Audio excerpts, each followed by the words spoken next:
Let's talk a little bit about, you brought up the sort of broader socio-political scene in Australia. I've testified in Canberra. They throw things in Parliament out there. We're shocked when observers mouth things at presidents during the State of the Union. In Australia, it's a blood sport. But let's speak to regulation and policy. And here's a provocative way to put it. Does gaming even stand a chance in an environment where we are strictly regulated, and yet you're competing for the leisure dollar that might be spent in very, very unregulated markets, and perhaps illegal markets, or even legal, but markets where obviously products can get much more quickly to your phones. Given the state of regulation today, how can gaming possibly compete for the leisure dollar? I'd open it up to any of you. I think gaming can compete very well. I think the regulators are working with us. They recognise it. Look at the skill-based regulations that, not just in Nevada, but in New Jersey and Pennsylvania, and we've had meetings with lots of different regulators here at the show where they ask about it and they're inquiring about it.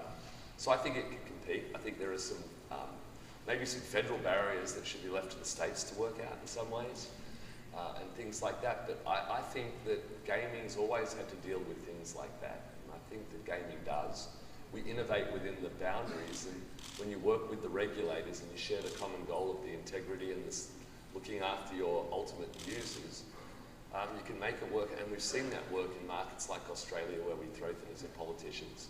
Actually, follow up to that, just start really quickly, because of your Australian background, Australia hasn't ever had an AGA in the same sense that the AGA has sort of excelled here in the United States. I think one of the major reasons why there's been sort of quiet on the federal front has been an effective AGA. And the Australians have many, there's club associations, there's casinos, but they've never quite figured out a way to have an AGA. You're in a unique position to actually speak to that.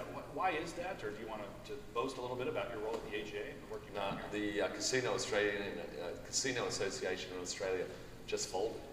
So, and part of the good and the bad of that is that it's a state-based kind of environment, and the feds stay out of it. And so that's sort of why there hasn't been that in Australia. But at the same time, there hasn't been an entity that, when someone writes a report that says evil slot machines kill babies and things like that, whatever. Actual quote. There's been really, and then all of a sudden a productivity commission report where 90% of Australians have a problem with gaming. All of a sudden it's bang, bang, bang. There's been no entity to combat that together. So the good and the bad is that it's an environment where you can keep it on a state level.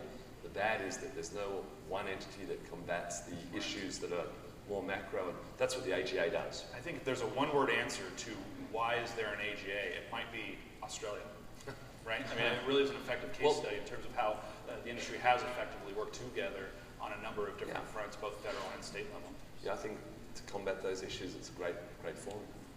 So anyways, Mark, we were speaking on regulation and policy. Why don't you jump in your perspectives on where we are? I was just, again, new guy on the block coming in, watching what Caesars does in that area. And we have this incredibly robust responsible gaming training that we do of all employees, and how we treat responsible gaming, how we promote it regularly, on our TV screens in every one of our rooms, and everything we do. And I think that's a testament to the fact that the gaming industry is extremely responsible and is taking that seriously, and we take it seriously. And again, that's one way we compete with what I would call unregulated markets, right? I mean, use that as a case study of what's being done, and we identify people that we think have problems, and we send them home, and we do that on a regular basis. And I just think that, we get a bad rap oftentimes, and even, you think about the government and some of the people thinking about it's criminal activity, it's like,